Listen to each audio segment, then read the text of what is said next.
મિત્રો, એક રબારીનો દીકરો આખા વિશ્વમાં મોજીલા મામાદેવ તરીકે પૂજાય છે. તો કોણ છે આ મામાદેવ અને કેવી રીતે આ મોજીલા મામાદેવ તરીકે પૂજાય છે અને આ મામાદેવની સાથે મચ્છુમાને કેમ જોડવામાં આવે છે અને મચ્છુ નામ કેવી રીતે પડ્યું, તો આવો જાણીએ આ મામાદેવના સંપૂર્ણ ઇતિહાસ વિશે. મિત્રો, એક પૂટા નામનો ભરવાડ અને રૂડીમાં આ બંને જણા પોતાના માલ ઢોર અને ઘેટા બકરા લઈ એક ખેતરથી બીજા ખેતર અને એક ગામથી બીજા ગામ જ્યાં ચારો મળે ત્યાં રોકાય અને વળી પાછા હાલતા થાય. અને કહેવાય છે કે આમ ફરતા ફરતા એકવાર પાંચાળની ધરતી ઉપર આ પૂટો ભરવાડ અને રૂડીમાં આવી પહોંચ્યા. અને આ પાંચાળની ધરતીનું મગાવા નામનું ગામ અને ત્યાં ભોળાનાથનું મંદિર. અને એ વખતે બરોબર શ્રાવણ મહિનો હાલતો. અને હવે આ બંને જણા મંદિરમાં રોકાણા અને પછી તો ગાયો દોઈ અને પૂટા ભરવાડ અને રૂડીમાએ મંદિરમાં જઈને શિવલિંગ ઉપર દૂધનો અભિષેક કર્યો. અને અભિષેક કરીને જ્યારે પાછા વળ્યા ત્યાં તો એ વખતે જોગીની જમાત બેઠી હતી. અને એ જમાતમાંથી એક સાધુ બોલ્યા કે ભાઈ, બંને જણા એકલા કેમ છો? તમારે કોઈ સંતાન નથી? ત્યારે પૂટા નામનો ભરવાડ બોલે છે કે બાપુ, અમારે શેર માટીની ખોટ છે, અમારે દીકરો કે દીકરી નથી. અને એ વખતે મચ્છંદર નામનો જોગી એમ કહે છે કે લે આ પપૂત, અને 9 મહિને ને 13 દિવસે તારા ઘેર દીકરો તો નહીં પણ જોગમાયા જેવી દીકરી તારા ઘેર અવતાર લેશે.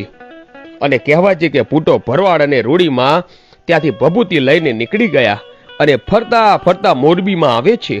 અને મોરબીની અંદર 9 મહિને ને 13 દિવસે એ પૂટાના ઘરે એક દીકરીનો અવતાર થાય છે.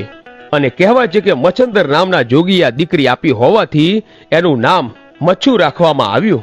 અને આ દીકરી સાક્ષાત જોગમાયા હતા.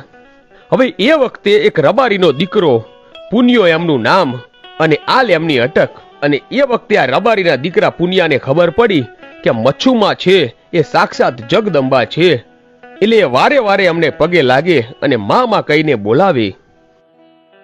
અને પછી એક દિવસ મચ્છુમાં વિચારે છે કે મારે આ પુનિયાની પરીક્ષા લેવી પડશે. અને આમ કહી અને પુનિયાની પરીક્ષા લે છે. અને કહેવાય છે કે પુનિયો પરીક્ષામાં પાસ થાય છે. અને પછી મચ્છુમાં પ્રગટ થઈને કહે છે કે હે પુનિયા, હું જ તારી પરીક્ષા કરતી હતી અને તું પરીક્ષામાં પાસ થયો છે. અને ત્યારે પુનિયો બોલ્યો કે હે મચ્છુમાં, હું તો પામર માણસ છું અને તું તો જગદંબા છો. હવે આવી પરીક્ષા કરતી નહીં માં, નહીતર હું હારી જઈશ. અને પછી મચ્છુમાં અદૃશ્ય થઈ જાય છે. પછી તો કહેવાય છે કે સમય જાય છે અને પુનિયાને મચ્છુમાની ભક્તિનો રંગ લાગ્યો અને આખો દિવસ મચ્છુમાની ભક્તિ કરે છે. હવે સમય વીતતા વીતતા એક દિવસ નવરાત્રીનો સમય આવ્યો અને કહેવાય છે કે માં જગદંબા મચ્છુમાં નવરાત્રીમાં ગરબા ગાવા જાય છે. અને એક દિવસ આવવામાં મોડું થયું એટલે ગામના બીજા લોકોએ આ મચ્છુમાના બાપાને આવીને કાન ભંભેર્યા કે પૂટા, તારી દીકરી મોડી રાત સુધી ગરબા ગાવા જાય છે કે બીજે ક્યાંય જાય છે, એની ઉપર તારે નજર રાખવી જોઈએ. આમ ગામ વાળાઓએ શંકા કરી, પણ પૂટાને ખબર હતી કે એની પર શંકા ન કરાય, આ તો સાક્ષાત જગદંબા છે. અને પછી કહેવાય છે કે દીકરી ઘરે આવી અને ત્યારે બીજા માણસોએ કહ્યું કે આટલી મોડી રાત સુધી ક્યાં ગઈ હતી? ત્યારે મચ્છુમાએ કહ્યું કે તમને મારી પર શંકા છે, તમે હજુ મને ઓળખતા નથી, હું કોણ છું? અને એવું કહીને માં જગદંબા મચ્છુમાએ એક પગ ઊંચો કરીને જમીન પર પછાડ્યો અને કહેવાય છે કે જમીન ફાટી. અને પછી મચ્છુમા બોલ્યા કે હું હવે સમાધિ લઉં છું, હવે મારાથી અહીંયા રોકાઈ શકાય એમ નથી. તમે મારી ઉપર શંકા કરી છે, પણ હું તમને વચન આપું છું કે જ્યારે જ્યારે તમને મારી જરૂર પડશે ત્યારે ત્યારે હું તમારી સાથે હશું. જાઓ, હું તમને વરદાન આપું છું. તમારાથી રૂઠી તો નથી, પણ હવે મારે જવાનો સમય આવી ગયો છે અને મારે અહીંયા સમાધિ લેવી પડશે.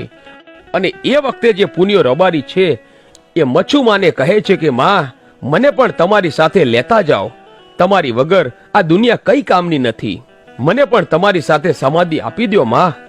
ત્યારે મચ્છુમા પુનિયાને કહે છે કે પુનિયા, હજુ તો તારે દુનિયામાં તારી જરૂર છે, સમય આવશે ને એ વખતે હું તને જરૂર જણાવીશ. અને કહેવાય છે કે આમ પુનિયા મામા રોકાઈ જાય છે અને મચ્છુમાં સમાધિ લઈ લે છે. ધીમે ધીમે સમય વીતે છે અને પુનિયા મામાને એક દિવસ જેસરના મેળામાં જવાનો વિચાર આવ્યો. એટલે પુનિયા મામા અને 2-3 ભાઈબંધો સાંડો ઉપર ચડીને જેસરના મેળામાં જવા નીકળે છે. જતા જતા રસ્તામાં એક જગ્યાએ એમને તરસ લાગી. એટલે એક નાનકડું ઝૂંપડું જોયું અને ત્યાં જઈને પાણી માંગ્યું. અને કહેવાય છે કે ઝૂંપડામાંથી એક વિધવા બાઈ બહાર આવી. આંખોમાંથી આંસુડાની ધાર વહી જાય છે અને હાથમાં પાણીનો લોટો છે અને આંખો રડી રડીને લાલ થઈ ગઈ છે. અને કહેવાય છે કે પાણી લઈને આવી અને પુનિયા મામાએ આંસુ જોયા કે ઓહો, આંખોમાંથી આંસુડા. અને પુનિયા મામા કહે છે કે પાણી તો પછીથી લઈશું, બેન તમને દુઃખ શેનું છે? આ આંસુડાનું કારણ શું છે? તમે મને કહો, મારી ઉપર વિશ્વાસ રાખો, મારાથી જે થશે ને એ મદદ તમને કરીશું. અને પુનિયા મામા આમ કહે છે ત્યારે એ બાઈ બોલે છે કે ભાઈ, તમે કોણ છો? કે હું રબારીનો દીકરો છું. ક્યાં જાઓ છો? કે જેસરના મેળામાં જઈએ છીએ બાપ. મેળામાં તો જશું, પણ એ પહેલા તમારા દુઃખની વાત કરો. અને એ વખતે બાઈ બોલે છે કે મોરબીનો જે રાજા છે એ રાજાને 32 લક્ષણા પુરુષની જરૂર હતી અને મારો નાનકડો એકનો એક દીકરો એ 32 લક્ષણો હતો અને જેની ઉપર હું રંડાપો ગાળતી હતી. અને મારો પતિ તો સ્વર્ગવાસ થઈ ગયો છે. એકનો એક દીકરો અને આ દીકરા ઉપર રંડાપો ગાળતી અને 32 લક્ષણો હતો. એટલે મોરબીનો જે રાજા છે એનો ગઢ દિવસે ચણે અને રાત્રે પડી જાય. દિવસે ચણે ને રાત્રે પડી જાય એટલે જ્યોતિષોએ કીધું કે આ ધરતી છે એ ભોગ માંગે છે અને 32 લક્ષણા પુરુષનું બલિદાન જો આપવામાં આવે, એનું માથું જો કાપવામાં આવે અહીંયા, તો જ આ ગઢ સંપૂર્ણ રીતે ચણાશે. અને એટલા માટે લોકોએ શોધતા શોધતા અહીંયા આવ્યા અને અમને ખબર પડી કે મારો દીકરો 32 લક્ષણો છે. એટલે પરાણે ઢસેડીને અહીંથી લઈ ગયા છે અને દીકરા વગરની થઈ ગઈ છું બાપ. એટલા માટે મારી આંખોમાંથી આંસુડાની ધારો થાય છે. અને એ વખતે પુનિયા મામાએ કહ્યું કે બેન, ક્યારે લઈ ગયા છે? તો કે હજી હમણાં જ, હજુ મોરબીના ગઢ સુધી પહોંચ્યા નહીં હોય. અને પછી તો કહેવાય છે કે પુનિયા મામાએ ત્યાંથી સાંઢ હંકારી અને મોરબીના મહેલે પહોંચ્યા. અને મોરબીના મહેલની માલિપા વિધવાનો મંત્રોચ્ચાર કરતા હતા અને બલિદાન આપવાની તૈયારી હતી. ત્યાં જ પુનિયા મામા આવ્યા અને મોરબીના રાજાને કહે છે કે મહારાજ, થોભી જાઓ, તમારે તો 32 લક્ષણા પુરુષની જરૂર છે ને? તો કે હા, તો હું જ 32 લક્ષણો છું, માટે તમે મારું બલિદાન આપો, પણ આ એકનો એક દીકરો છે એને રહેવા દો. ત્યારે મહારાજ બોલ્યા કે આ દીકરો તારે શું થાય છે? મારે કઈ થાતું નથી, પણ એ બાઈ છે એ ભરવાડની દીકરી છે અને મારી બેન થઈ અને ઈ બેનનો દીકરો એટલે મારો ભાણેજ થયો. અને તમે એને કાપી નાખો એ કેમ હાલે? એ ભરવાડની દીકરીને મેં બેન બનાવી છે અને હું વચન દઈને આવ્યો છું કે હું તારો દીકરો હું પાછો લાવી દઈશ. તો મહારાજ, મને કાપી નાખો, મારું બલિદાન આપી દો, પણ આ દીકરાને પાછો આપો. અને હું તમને વચન આપું છું અને મારા ઠાકરના સામ ખાઈને કહું છું કે હું આ દીકરાને મૂકી અને જેસરના મેળામાં જઈને જરૂર પાછો આવીશ. અને પાછો આવીશ ને ત્યારે હું ઘરે નહીં જાઉં, પણ તમારી પાસે મારા માથાનું બલિદાન દેવા માટે જરૂર આવીશ. અને રબારીઓ ઉપર એ વખતે લોકોનો ભરોસો એટલો. અને ઠાકરના સામ ખાઈ લીધા એટલે મોરબીના મહારાજને લાગ્યું કે આ માણસ જરૂર પાછો આવશે. અને પછી તો કહેવાય છે કે પુનિયા મામા દીકરાને લઈને એ એમની ધર્મની માનેલી બેનને પાછો આપે અને જેસરના મેળામાં ગયા. અને જેસરનો મેળો ફરી અને પાછા આવીને મોરબીના મહારાજને કહ્યું કે લો, હવે ઉતારી લો મારું માથું. અને પછી બ્રાહ્મણોને બોલાવ્યા, વિધિ થઈ અને માથું કપાણું અને જમીનને બલિદાન અપાણું. અને એ પુનિયા મામાએ પોતાના લીલા માથાનું બલિદાન કરી દીધું. અને એ વખતે કહેવાય છે કે ત્યાં મચ્છુમાં પ્રગટ થયા અને મચ્છુમાં કહે છે કે હે મોરબીના રાજા, હું મચ્છુ દેવ બોલું છું અને તમે મારા ભક્તનું બલિદાન માંગ્યું છે. આજે મારા ભક્તને તે કાપ્યો છે. અને એ વખતે મોરબીનો મહારાજ 2 હાથ જોડીને કહે છે કે હે માં, આ ધરતી ભોગ માંગતી હતી, એટલા માટે મેં 32 લક્ષણા પુરુષનું બલિદાન આપ્યું છે.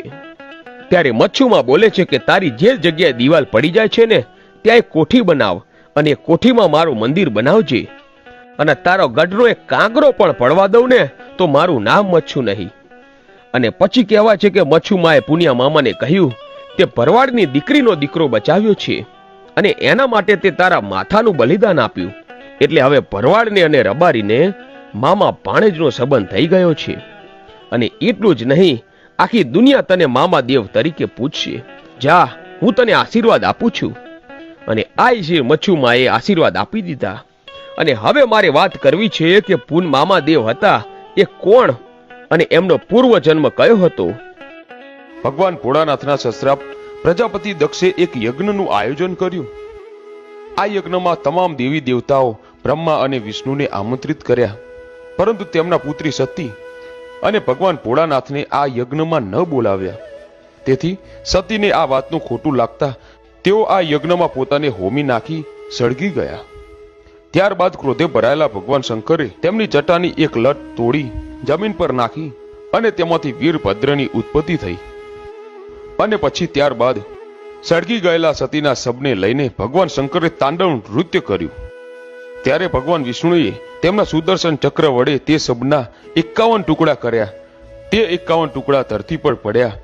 તે જગ્યાએ 51 શક્તિપીઠો બન્યા.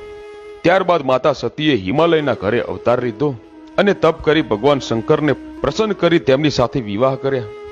પછી વીરભદ્રએ ભગવાનને કહ્યું કે હે પ્રભુ, હવે મારે શું કરવાનું છે? ત્યારે ભોળાનાથ બોલ્યા કે હે વીરભદ્ર, તમે હવે રબારીના ઘરે અવતાર લેશો અને જગત આખામાં મામાદેવ તરીકે પૂજાશો. તમને અફીણ, ગાજો, અત્તર, સિગરેટ અને ગુલાબના ફૂલ ચડશે. તમે ખીજડે, પીલુડી અને લીમડે વાસ કરશો. તમે દુનિયાના દુઃખ દૂર કરજો. તમને શંકર અને પાર્વતીના આશીર્વાદ છે. ત્યારબાદ મામાદેવનો રબારીના ઘરે જન્મ થયો અને ભરવાડના દીકરાને બચાવવા મામાદેવે પોતાનો જીવ આપ્યો. ત્યારબાદ જગત આખામાં મામાદેવ તરીકે પૂજાયા.